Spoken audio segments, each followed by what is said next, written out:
Hello friends, welcome back to new video. Shreyassu Shubhamastu serial.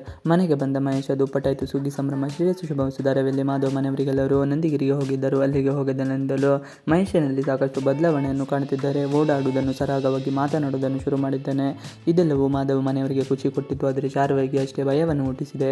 ತುಳಸಿ ಬಳಿ accident ಮಾಡಿಸಿದ್ದು ಯಾರು, ಸುಮತಿಯನ್ನು ಯಾರು ಕೊಂದಿದ್ದು ಎಂದು ಸತ್ಯ ಹೇಳಲು ಮುಂದಾದಾಗ ಭಯಗೊಂಡು ಶಾರ್ವರಿ ಮಹೇಶ ಕುಳಿತಿದ್ದ ವೀಲ್ ಚೇರ್ ಅನ್ನು ತಳ್ಳಿಬಿಟ್ಟಿರುತ್ತಾರೆ.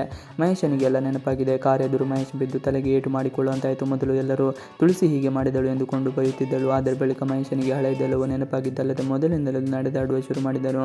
ಇದರಿಂದ ಎಲ್ಲರಿಗೂ ತುಳಸಿ ಧನ್ಯವಾದ ತಿಳಿಸುತ್ತಾರೆ. ಇನ್ನು ಮಹೇಶನಿಗೆ ಸುಮತಿ ಅತ್ತಿಗೆ ಅಪಘಾತವಾಗಿ ಸಾವಾಗಿದ್ದು ಹಾಗೂ 25 ವರ್ಷಗಳಿಂದ ತಾನು ವೀಲ್ ಚೇರ್ ಮೇಲೆ ಜೀವಿಸಿದ್ದು ಮರೆತು ಹೋಗಿದೆ. ಸುಮತಿಗೆ ಅತ್ತಿಗೆ ಅಪಘಾತದಲ್ಲಿ ಸಾವನ್ನಪ್ಪಿದ ವಿಚಾರ ಕೇಳಿ ಮಹೇಶನಿಗೆ ಬೇಸರವಾಗಿದೆ. ಶಾರ್ವರಿಗೂ ಸದ್ಯ ತಾನು ಮಾಡಿದ ಕೆಟ್ಟ ಕೆಲಸಗಳೆಲ್ಲವೂ ಮಹೇಶನಿಗೆ ನೆನಪಿಲ್ಲ ಎಂದು ನಿಟ್ಟುಸಿರು ಬಿಟ್ಟಿದ್ದಾಳೆ. ಡ್ರೈವರ್ ಕೆಲಸ ಮಾಡಲು ಓಕೆ ಎಂದ ಸಮರ್ಥ್ ಇತ್ತ ಸಂಧ್ಯಾ ಮಾಡಿದ ಅವಾಂತರಗಳಿಂದ ಸಿರಿ ಹಾಗೂ ಸಮರ್ಥ್ಗೆ ಹಣವಿಲ್ಲದೆ ಉದ್ಯೋಗವಿಲ್ಲದೆ ಪರದಾಡುವಂತಾಗಿದೆ. ಸಿರಿ ಸಮರ್ಥ್ಗೆ ಡ್ರೈವರ್ ಕೆಲಸಕ್ಕೆ ಹೋಗಲು ಸೂಚಿಸಿದ್ದಾಳೆ. ಆದರೆ ಸಮರ್ಥ್ ಓದಿರೋ ತಾನು ಡ್ರೈವರ್ ಕೆಲಸ ಮಾಡೋದು ಎಷ್ಟು ಸರಿ ಎಂದು ಯೋಚನೆ ಮಾಡೋದಾಗಿಂದ. ಆದರೆ ಮನೆಯವರಿಗೆಲ್ಲ ಬುದ್ಧಿ ಹೇಳಿದ ಮೇಲೆ ಈಗ ಡ್ರೈವರ್ ಕೆಲಸಕ್ಕೆ ಹೋಗಲು ತಯಾರಾಗಿದ್ದಾನೆ. ದತ್ತ ತಾತನ ಮನೆಯಲ್ಲಿ ಈಗ ಸಂಕ್ರಾಂತಿ ಹಬ್ಬವನ್ನು ಆಚರಿಸಲಾಗುತ್ತಿದೆ. ಇನ್ನು ಸಂಧ್ಯಾ ಹೊಟ್ಟೆಗೆ ಬಟ್ಟೆ ಕಟ್ಟಿಕೊಂಡು ವಿಚಾರ ಮನೆಯವರಿಗೆ ಯಾರಿಗೂ ಗೊತ್ತಾಗಿಲ್ಲ.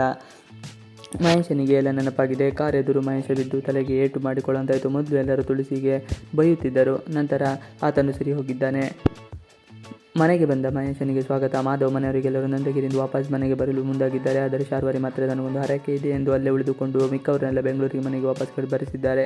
ಮಹೇಶ್ ಹುಷಾರಾಗಿ ಮನೆಗೆ ಬರುತ್ತಿದ್ದಂತೆ ಆರತಿ ತಟ್ಟೆ ಹಿಡಿದು ಪಾಪ ಮುಖ ಎತ್ತಿದ್ದಾಳೆ. ಮಹೇಶನಿಗೆ ತನ್ನ ಮನೆಗೆ ಬಂದು ಖುಷಿಯಾಗಿದೆ. ಎಲ್ಲರ ಜೊತೆ ಖುಷಿಯಾಗಿ ಮಾತನಾಡುತ್ತಾ ಮಹೇಶ ಮನೆಗೆ ಬಂದಿದ್ದಾನೆ. ಹಬ್ಬಕ್ಕೆಂದು ಮನೆಯಲ್ಲಿ ಹಲವು ತಯಾರಿಗಳನ್ನು ಮಾಡಿಕೊಳ್ಳಲಾಗಿದೆ. ತುಳಸಿ ಕಟ್ಟೆ ಸಕ್ಕರೆ ಹೆಚ್ಚು ಮಾಡಿದ ಮಾಧವ್ ತುಳಸಿ ಮೇಲೆ ಪ್ರೀತಿಗೆ ಸಕ್ಕರೆ ಹೆಚ್ಚು ಮಾಡುವಾಗ ತುಳಸಿ ಕಟ್ಟೆಯನ್ನು ತಯಾರಿಸಿದ್ದಾನೆ. ಇದನ್ನು ನೋಡಿದ ತುಳಸಿ ಖುಷಿ ಪಟ್ಟಿದ್ದು ಪೂರ್ಣಿಮಾ ಮಾವನನ್ನು ರೇಗಿಸಿದ್ದಾಳೆ. ಇನ್ನು ಎಲ್ಲರೂ ಒಟ್ಟಿಗೆ ಕುಳಿತು ಕಬ್ಬು ತಿನ್ನುವ ಆಟವಾಡಿದ್ದಾರೆ. ಆದರೆ ಅಭಿ ನಿಧಿ ಪೂರ್ಣಿಮಾ ಯಾರಿಗೂ ಕಬ್ಬನ್ನು ಜ್ಯೂಸ್ ಮಾಡಿ ಕುಡಿಯುವುದು ಬಿಟ್ಟರೆ ಹಾಗೆ ತಿನ್ನುವುದು ಹೇಗೆ ಎಂಬುದನ್ನು ಗೊತ್ತಿಲ್ಲ. ಮಹೇಶ್ ಹಾಗೂ ಮಾಧವ್ ಇಬ್ಬರು ಕಬ್ಬು ತಿಂದು ತೋರಿಸಿಕೊಟ್ಟಿದ್ದಾರೆ. ಮಹೇಶ್ ಸರಿ ಹೋಗಿರುವುದನ್ನು ಮಾಧವ ಮನೆಯಲ್ಲಿ ಸಂಕ್ರಾಂತಿ ಹಬ್ಬದ ಸಂಭ್ರಮ ದುಪ್ಪಟ್ಟಾಗಿದೆ. ಇವಿಷ್ಟು ಇವತ್ತಿನ ವಿಡಿಯೋ ಇಷ್ಟ ಆದರೆ ಪ್ಲೀಸ್ ಲೈಕ್ ಆ್ಯಂಡ್ ಸಬ್ಸ್ಕ್ರೈಬ್ ಮಾಡಿ. Thanks for watching video.